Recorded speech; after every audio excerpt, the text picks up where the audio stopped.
se agradece que hablen bien de uno, en fin, aunque o bastante bien, ¿no? Sin haberte muerto. Pero esto es lo que tienen es lo que tienen las conferencias, que, bueno, de manera que muchísimas gracias a los dos. Podríamos hablar, Iñaki, de nuestras relaciones siempre sanas, pero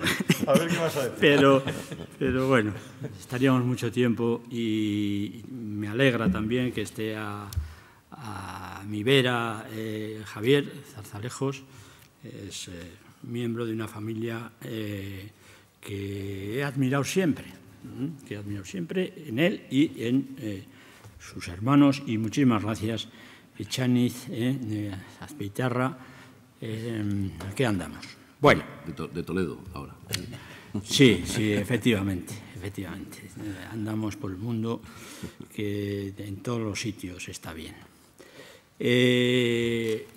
Lo que tengo que decir es que no sé si tiene mucho sentido mi actuación aquí, ¿no? Debo de seguir a lo que hace Antonio Machado en su Juan de Mairena, que previene a los que le escuchan contra lo que les va a decir, ¿no? Porque quizás no son tiempos de profesores, después de todo somos gente dubitativa, quizás lo que se necesita ahora es gente que tenga las ideas claras, desde luego, pero que tenga una decisión que, como digo, seguramente no vais a encontrar en mí. Y yo me voy a limitar a hacer una reflexión seguramente no muy alejada de la posición de Ignacio, a pesar de lo que él ha dicho, ¿no? Bueno, digo, Machado era, por cierto, Mairena era, por cierto, profesor de retórica, pero en realidad lo que era profesor de gimnasia, ¿no? O sea, lo que una posición curiosa la de este pensador extraordinario, ¿no? Bueno, vamos a hablar un poco vamos a comenzar hablando de la crisis territorial, que realmente es bueno, una faceta por antonomasia, si queréis, de la situación difícil en la que nos encontramos, ¿no? De todos modos, como vais a ver, yo creo que hay que partir de una posición de serenidad, diríamos, ¿no? Está de moda citar a Cervantes, y es un autor absolutamente imprescindible, ¿no? Y Cervantes decía que a ver si nos encontramos en una situación en la que no conocemos el bien hasta que lo hemos perdido, ¿no? Y creo que no podemos pasar del éxtasis a la depresión. En el año 2008 hay una publicación de referencia, por lo menos para algunos como yo, que es de The Economist, que hace un número especial sobre España, sobre el Estado autonómico en especial, y considera, en 2008 considera que esta experiencia de descentralización es una experiencia modélica, ¿no? En el report se llama la atención sobre el periodo breve de tiempo en el que se ha abordado la descentralización. Se llama también la atención sobre el hecho de que la descentralización del Estado autonómico no ha aumentado las diferencias entre unos territorios y otros, y sobre todo se subraya el éxito de legitimación política del Estado autonómico, debido, se dice, a que las comunidades autónomas han asumido el desempeño de las funciones o las tareas propias del Estado social, ¿no?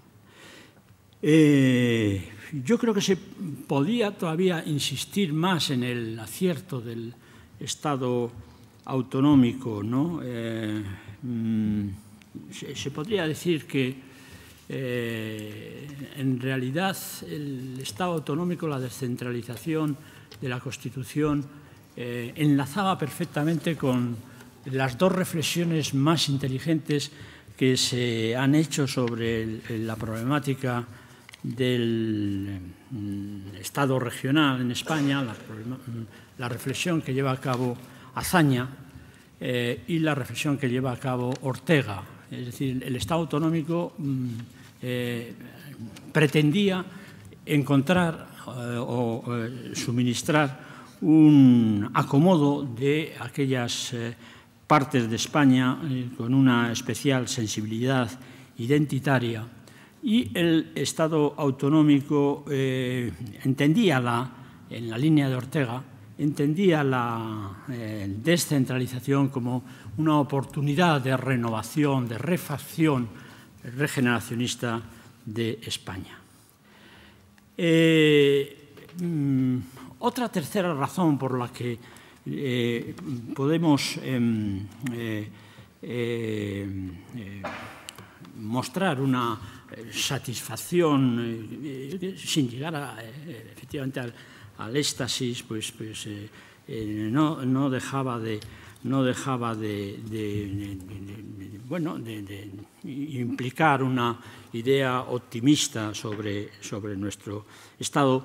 La tenemos en el hecho de que el Estado autonómico, después de todo, es un rostro, o podía considerarse que es un caso, diríamos, del Estado del sistema federal, ¿no? Yo siempre, mira, Ignacio, este es bilbaíno, siempre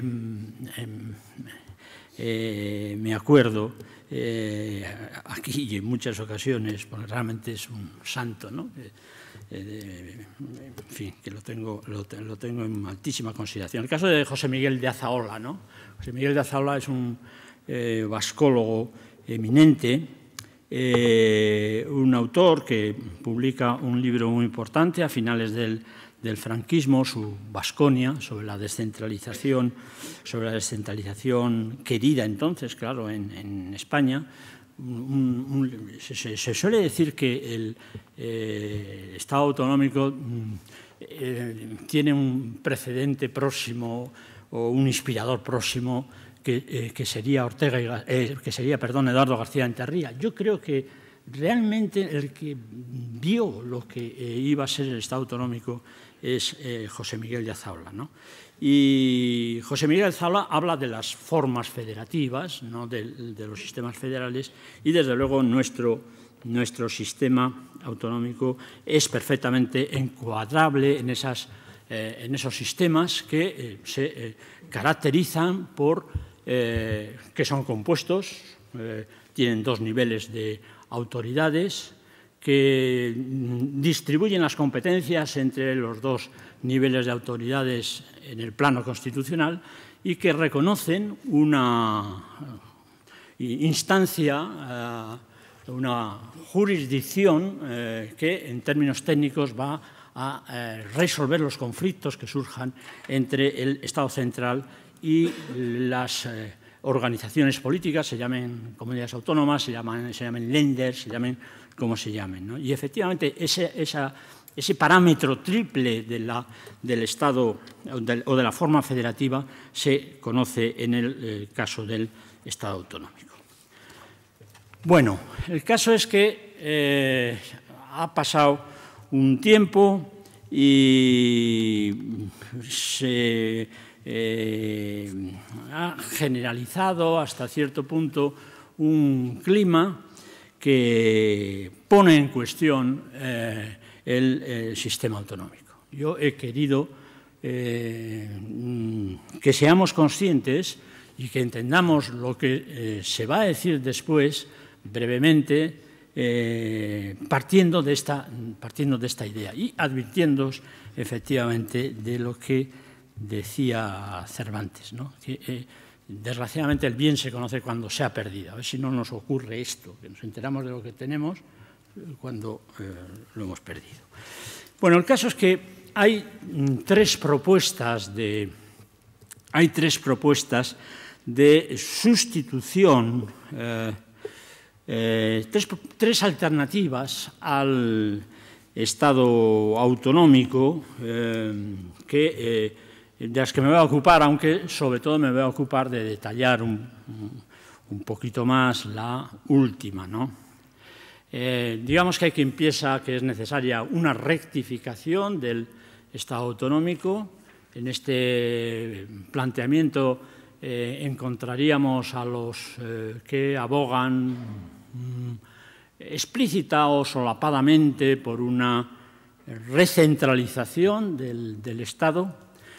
Estamos ante quienes creen que hay que superar el Estado autonómico, que se mueven de acuerdo con planteamientos que, aunque explícitamente son confederalistas, en realidad en lo que se está pensando es en la implosión del Estado y, en definitiva, en la independencia para determinados territorios. Y hay otra vía, que es la vía de la profundización del Estado autonómico o la vía, si quieren ustedes, del federalismo, ¿no? Brevísimamente, en relación con las dos primeras opciones, que me parecen equivocadas y con las que efectivamente no estoy de acuerdo, ¿no? La rectificación se presente directamente o se presente de modo solapado, pensando en atribuir al centro la recuperación de competencias, sobre todo las competencias en sanidad y las competencias en educación, y que responden a una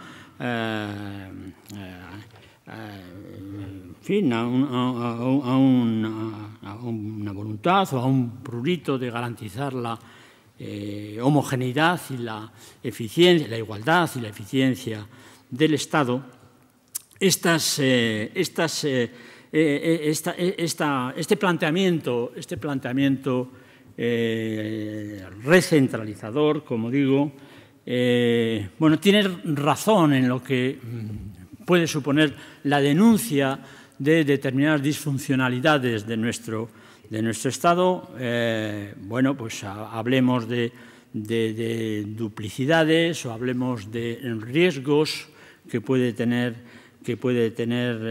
el Estado social, de acuerdo con los territorios en los que se viva, pero a mi juicio, si estamos hablando de una recentralización en serio, de una recentralización cualitativa, diríamos, me parece que esa opción tiene un alcance democrático, un alcance, diríamos, antidemocrático, exactamente, que lo hace inconveniente, ¿no? Y si me apuráis, hasta lo hace inconstitucional. Yo creo que el Estado autonómico se ha equiparado de tal modo con el Estado constitucional, con nuestra Constitución, que es difícil, se hace difícil concebir una rectificación sustancial, ¿no?, del Estado autonómico, yendo hacia planteamientos que negarían al final la autonomía, ¿no?, y que, como digo, creo que no son ni democráticos ni verdaderamente caben en la Constitución. Hay más problemas en esto, cómo se llevaría a cabo esa rectificación. Esa rectificación tendría que implicar al final, yo creo, una reforma estatutaria y una reforma constitucional, y esto es extraordinariamente difícil, pero la objeción de fondo es la que os he señalado. Bueno, el otro escenario es el de la confederación, es decir, un sistema que reconocería a los entes territoriales que integran el Estado español, en definitiva, en teoría o de hecho, la facultad de autodeterminarse, de decidir sobre su continuidad o sobre su separación en el Estado español, ¿no? Bueno, el paso, digamos, intermedio, la estación que se reconoce como objetivo inmediato es la confederación, ¿no? A veces se habla de confederación en términos, bueno, pues digamos equívocos, como si fuese una forma federativa. Realmente la confederación no es un Estado federal perfeccionado. La confederación es la degeneración y es la negación del Estado federal. Esto es obvio y además es una forma política absolutamente inútil, es transitoria y es absolutamente ineficaz, ¿no? Estaríamos hablando más que de un Estado complejo, como es el Estado federal, de un complejo de Estado, de una unión internacional. Por la confederación se pasa, pero nadie se queda ahí, ¿no? Es el caso de la Confederación Americana o es el caso de la Confederación Soviética recientemente, etc. De manera que, evidentemente, quiero decir, no voy a ocuparme de este asunto, por lo menos ahora. Si luego queréis hacer preguntas, pues naturalmente os contestaría con todo el gusto, pero mañana Manuel Aragón y Francesc de Carreras van a hablar sobre esto y con Francesc de Carreras sí que tengo un contencioso. Francesc de Carreras cree que es posible y cree que es conveniente un referéndum en Cataluña. Yo ni creo que es posible constitucionalmente, ni mucho menos creo que es conveniente. De manera que sin una reforma constitucional creo que ese referéndum no es posible. Pero como digo, no he venido a hablar de esto. El otro escenario es el escenario de la profundización del Estado autonómico, que se suele presentar y que yo lo presento como una reforma federal. Apunto esto porque, del mismo modo, mi tesis es la siguiente en relación con lo que os voy a contar brevemente. Del mismo modo que podemos decir que el Estado autonómico, si nos dejamos de formalismos, si estamos dispuestos a reconocer deficiencias sobre el modelo típico y tópico, diría. Luego quizás señale por qué. Este libro de que hablaba Ignacio y que realmente, salvada el pequeño detalle de mi colaboración, pues es un libro excelente que recomiendo vivamente, porque son 7 monografías espléndidas sobre diversos casos del sistema federal. En este libro, en definitiva, lo que se reconoce es que no hay en los estados federales ningún senado federal, más que en el caso alemán. Es decir, los otros senados que se contemplan en Suiza, en Canadá, en la misma, no digamos ya en el Reino Unido, pero en la misma Austria, no son verdaderamente estados federales, ¿no? Es decir, que en los estados federales hay una cámara que puede llevar ese nombre, pero que no lleva a efecto este propósito que sí desempeña, en cambio, claramente en el Estado alemán y en el que se y que se piensa que es el que tiene que efectuar en el caso español, ¿no? Pero con alguna peculiaridad que pondré quizás un poquito más adelante de manifiesto, ¿no? Que consiste simplemente en lo siguiente. Bueno, el Senado federal en que se está pensando por parte del PSOE especialmente es el Senado alemán de después de la reforma de 2006 o es el Senado alemán de antes de la reforma de 2006, porque esto es muy importante. El Senado federal, en el Senado alemán en estos momentos deja también bastante lejos la referencia propiamente federal. Bien.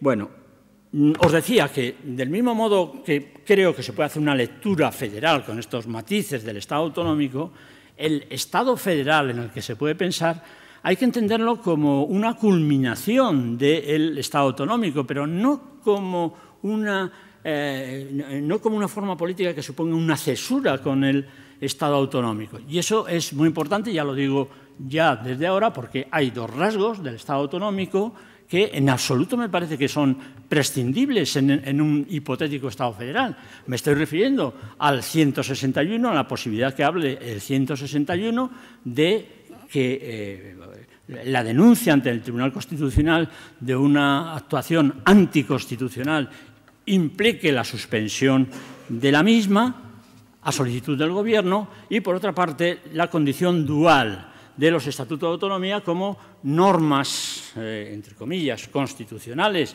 de los territorios, pero normas al mismo tiempo que forman parte del ordenamiento general. Me parece que esto es muy importante y luego dedicaré siquiera un momentillo a ello. Bueno, en relación con la reforma federal, yo haría tres apartados, establecería tres niveles de reflexión. Primero, voy a expresar algunas cautelas, diríamos, que yo tengo en relación con la opción federal, ¿no? Cautelas que me parece que es interesante señalar, ¿no? Es decir, estamos ya a una altura de los tiempos que es creer que los burros vuelan, ¿no? Pues no vuelan, ¿qué le voy a hacer? No vuelan. O sea, es que tienen esa pequeña...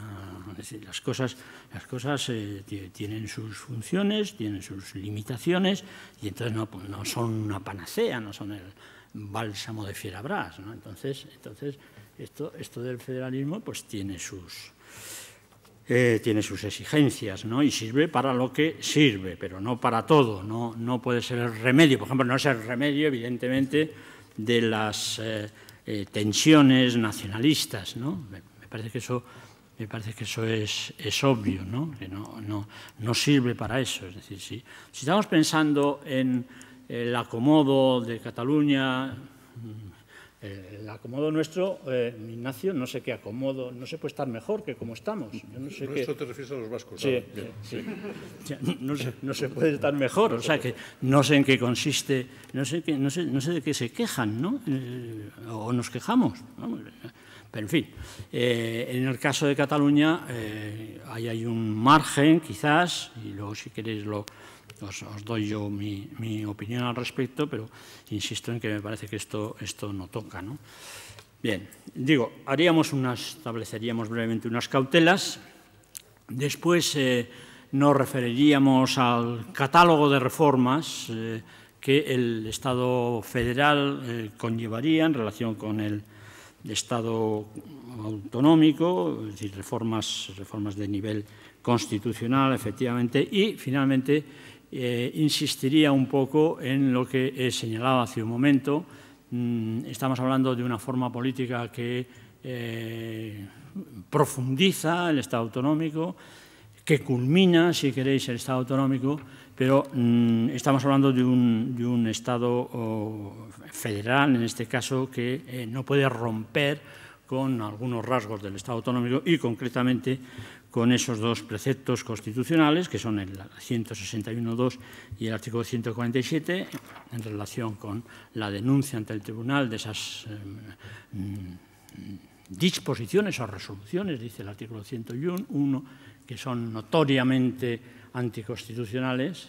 No basta, y aquí el Gobierno ha hecho quizás un uso excesivo. Es decir, no estamos hablando en relación con la solicitud de suspensión de normas de las comunidades autónomas. No estamos hablando de normas que infrinjan el orden competencial. Estoy hablando yo de la utilización del 161.2, por ejemplo, no para provocar la suspensión de decretos leyes sobre sanidad. Yo creo que para eso no está, o no debería estar, o debería estar solo en casos límites. Estoy hablando de otra cosa, ¿no? Y la condición dual del Estatuto de Autonomía. Cautelas, brevísimamente. Bueno, ya lo he dicho, ¿no? Yo creo que las propuestas que se hagan de reforma del Estado autonómico en un sentido federal tienen que ser conscientes de, diríamos, tres cosas, ¿no? No pueden entenderse como una panacea, porque estamos hablando del federalismo, que después de todo es un sistema o una fórmula de articulación, de organización del Estado, ¿no? Aunque es más que esto. Hay una cultura federal que es evidentemente muy importante, ¿no? Detrás, o debe haber una cultura federal, una cultura de composición, una cultura de reconocimiento del pluralismo, que falta, por cierto, quizás en el sistema español actual, ¿no? Es curioso, hay un detalle que a mí me impactó mucho cuando lo leí, ¿no? Hay más cátedras de catalán en la República Federal que en las universidades españolas. Realmente es fuerte. Realmente es fuerte, ¿eh? Bueno. Estamos hablando de un remedio de la articulación del Estado, no de un remedio de la integración. Me parece que esto es obvio, aunque las relaciones entre articulación e integración son más intensas de lo que pueda pensarse. Pero con esta reflexión me basta, ¿no? Las propuestas deben ser propuestas moderadas, ¿eh? A veces la dificultad de llevar adelante las reformas, en vez de impulsar a quien las hace a transigir o a autocontenerse, llevan al contrario. Dicen, bueno, como esto no se puede hacer, pues me voy a soltar, ¿no? Pues no hay que hacer eso. Si haces una propuesta efectivamente que quieres llevar a la práctica, y debes de saber que necesitas contar con los 2/3 de las cámaras, etcétera, lo sabéis perfectamente, la disolución, la reiteración, el referéndum. Si estás pensando en esto, hombre, no digas lo que se te ocurre o lo primero que se te ocurre, piénsalo un poco, ¿no? Y haz una oferta que efectivamente pueda tener en consideración las que te pueda hacer la otra gran fuerza política, ¿no? Y tener en cuenta efectivamente que estamos hablando de una forma política que sobre todo si se reconoce explícitamente y si acoge algunos rasgos típicos del federalismo, una forma política que supone novedades en relación con el Estado autonómico, pero sin olvidar que esa decisión por el pluralismo y por el reconocimiento del autogobierno de los pueblos que integran España, pues es una pretensión que explica hasta cierto punto, según veíamos antes, el Estado autonómico.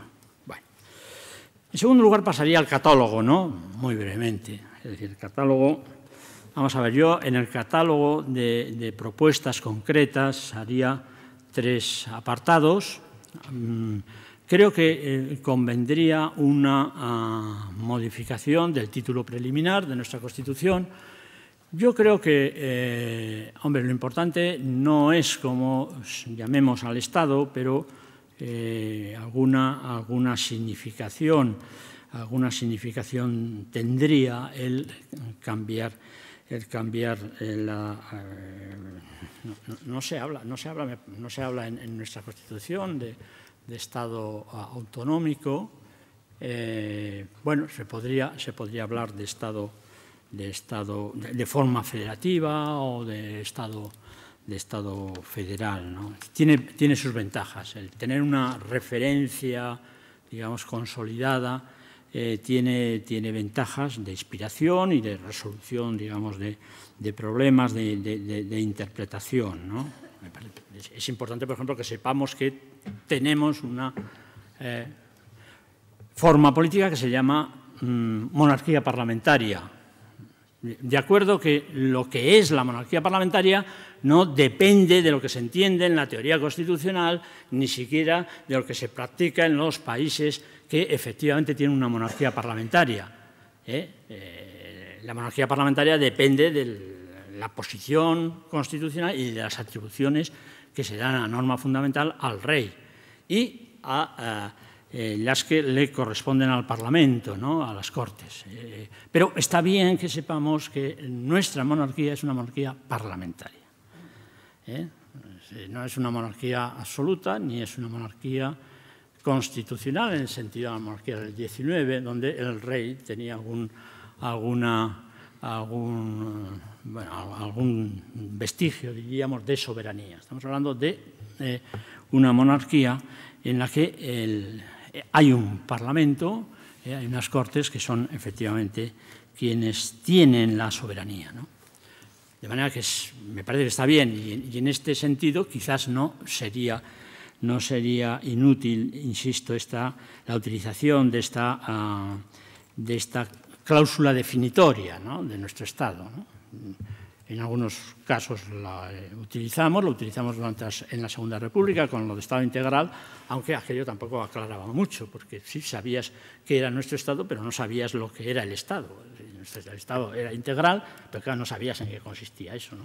Bueno, pues alguna recepción del pluralismo nacional, diríamos, en el propio título preliminar, yo creo que no vendría mal. No hay ningún déficit al respecto. Yo creo que es perfectamente posible, y el tribunal así lo dejó establecido, el que se utilice el calificativo nacional para referirse a las nacionalidades, ¿no?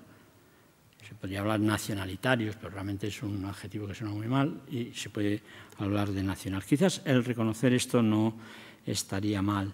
Enumerar las comunidades autónomas, me parece que estaría también, sería necesario.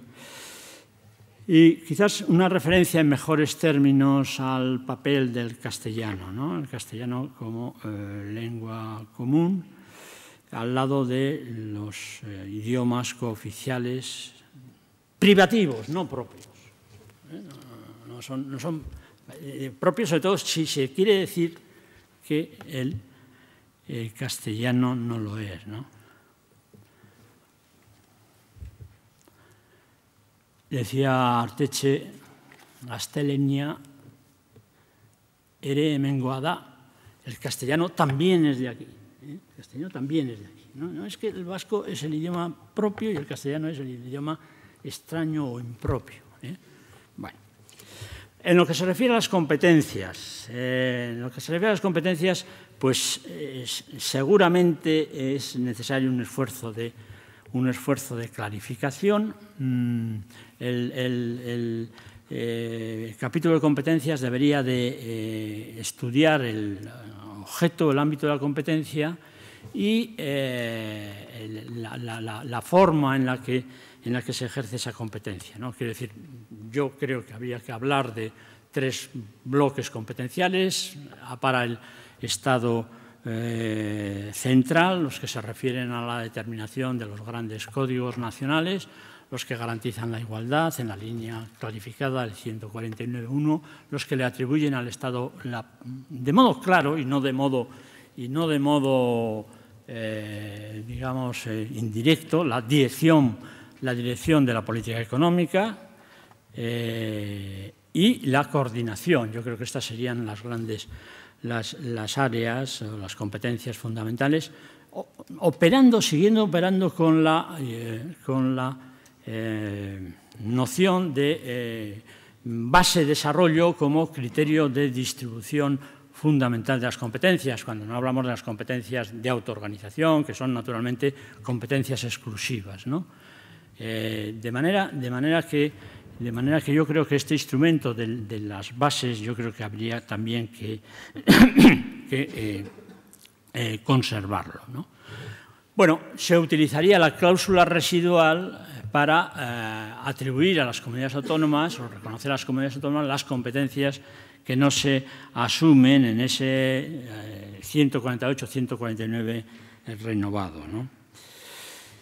Bueno, el tercer bloque, hablando del catálogo, naturalmente tiene que ver con las instituciones de participación, ¿no? Con lo que yo llamo los amarres federales, ¿no?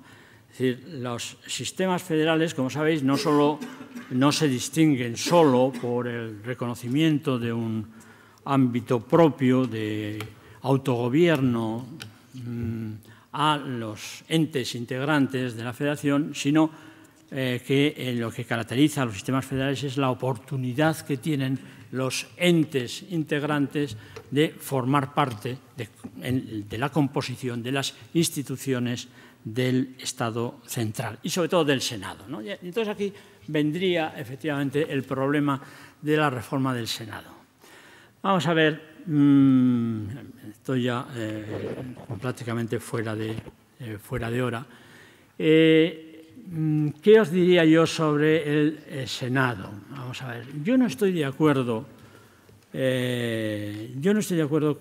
exactamente con la propuesta que se hace desde el Partido Socialista de Senado federal. Es decir, en el Partido Socialista se está pensando en un Senado que es designado por los gobiernos de las comunidades autónomas y se está hablando de un Senado que se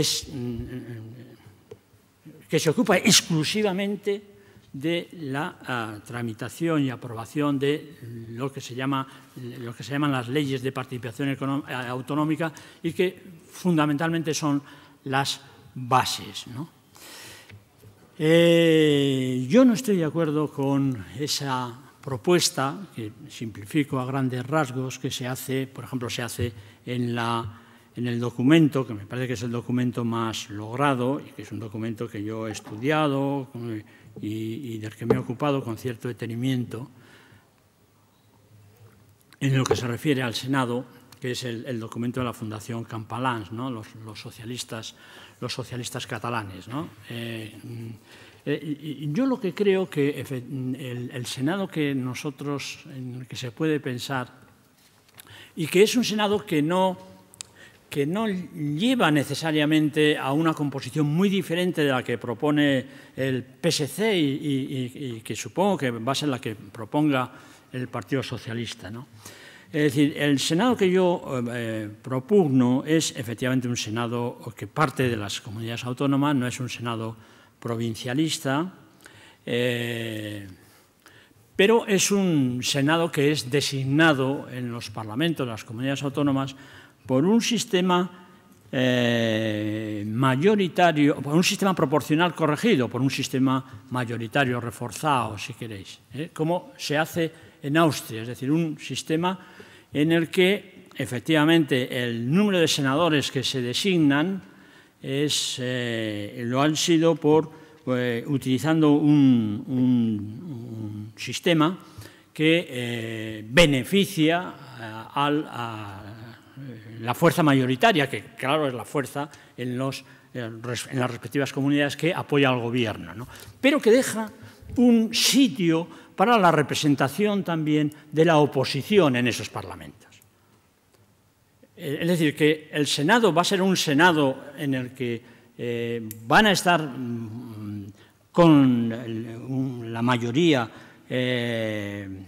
con la representación de la mayoría de los gobiernos, pero donde va a haber un sitio también, un sitio para las minorías. A mí me espanta, diríamos, una eventualidad que fuese pues, la de que efectivamente en Andalucía no hubiese más que un color en los senadores designados y no te digo nada en el caso del País Vasco o de Cataluña, ¿no?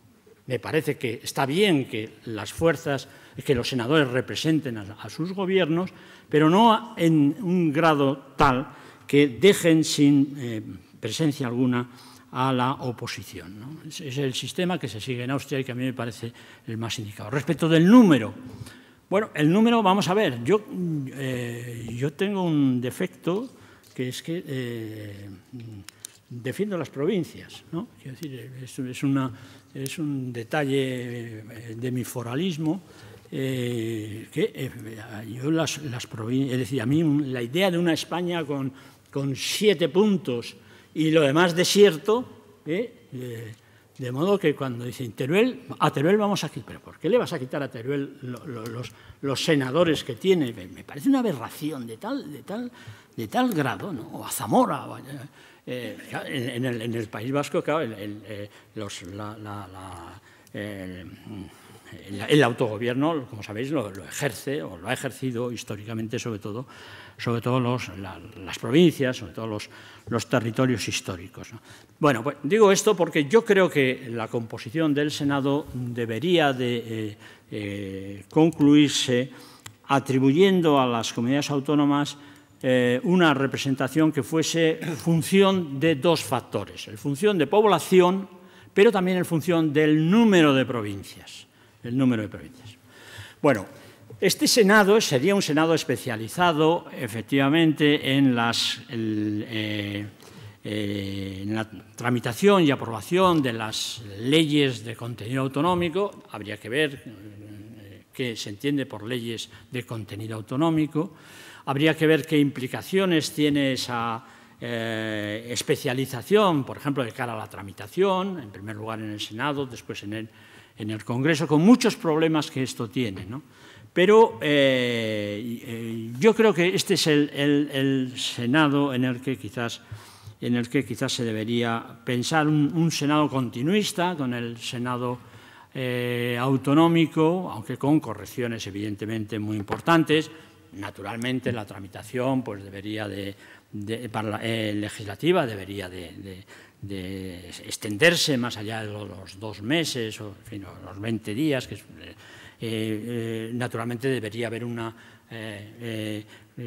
comisión que intentase, como la prevista para muy pocos casos en el artículo 74, que intentase mediar entre los textos del Congreso, y habría que hacer desaparecer el veto, etcétera, ¿no?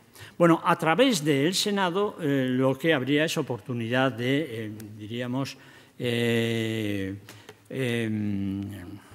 subrayar la presencia de los territorios autonómicos o los territorios en la composición de diversos órganos del Estado. Pero teniendo en cuenta que estos órganos del Estado, estoy pensando, por ejemplo, en el Tribunal Constitucional, no serían órganos que se pudiesen entender como delegados o mandatarios de las comunidades autónomas, aunque efectivamente a través de la intervención del Senado se podría considerar cierto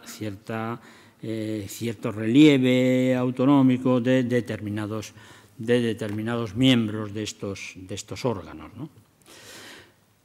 Que quizás también, voy terminando, quizás que convendría también en la Constitución, bueno, referirse a algunos organismos que están previstos en nuestra ordenación territorial, pero que no obedecen a un diseño constitucional, no se contemplan en la Constitución, ¿no? Me estoy refiriendo a las conferencias de presidentes y a las conferencias sectoriales, ¿no? Yo creo que sería interesante que en la Constitución hubiese una referencia a estos dos tipos de organismos. El primero, las conferencias de presidentes, como un órgano de impulso y de cooperación. Bueno, no se trataría de atribuir para nada, ¿no?, la dirección del Estado a estas conferencias de presidentes. Se podría recoger de algún modo esta configuración y esta conceptuación de este órgano al que me estoy refiriendo. Y algo parecido pasa con las conferencias sectoriales, ¿no?, que quizás se podría decir algo sobre la función suya de información y de articulación, si unas serían consultivas o no, si corresponderían a todos los sectores públicos o habría también conferencias sectoriales ad hoc, ¿no? Serían estas decisiones in nuce, decisiones muy sintéticas las que el constituyente podría adoptar. Bueno, la última cuestión, ya me he referido a ella y me parece que no es necesario que insista. Yo entiendo que el Estado federal, en estos términos de razonabilidad, me parece, de pensamiento en lograr el acuerdo, de ser respetuosos con una línea tradicional, con otras decisiones que toma el constituyente sobre la prohibición de mandato imperativo, en fin, si se tiene todo esto en cuenta, me parece que la reforma se podría culminar pensando en la conservación de lo que antes os comentaba, ¿no? Es decir, una previsión de que la impugnación ante el Tribunal Constitucional de determinadas actuaciones notoriamente anticonstitucionales, dice mi amigo Javier Pérez Royo, siempre habla de anticonstitucional. En este caso yo estoy refiriéndome efectivamente a actuaciones que no son inconstitucionales simplemente, sino que, diríamos, chocan frontalmente contra los basamentos del orden territorial, ¿no? Conservar esto y conservar también la condición dual, ¿no?, de nuestro Estatuto de Autonomía, ¿no? El Estatuto de Autonomía es cierto que es una norma que es menos que una Constitución, efectivamente, la Constitución de un Estado miembro es una norma que es tramitada y aprobada, sobre todo aprobada y en su tramitación decisiva también, exclusivamente en las Cortes. Esto puede considerarse efectivamente que es un déficit federal, pero al mismo tiempo, como sabéis, el Estatuto de Autonomía es un integrante del parámetro de constitucionalidad también para el propio Estado. Y las competencias del Estado dependen también de lo que diga el Estatuto de Autonomía, porque el carácter residual del derecho del Estado se establece después de ver lo que dicen los estatutos al respecto, ¿no? Me parece que esto debería también conservarse. Pero, bueno, yo, como habéis visto, lo que he hecho es unas reflexiones que espero os parezcan, que no os parezcan del todo ni deleznables por banales, ¿no?, ni osadas, ¿no?, porque no lo soy. Muchas gracias.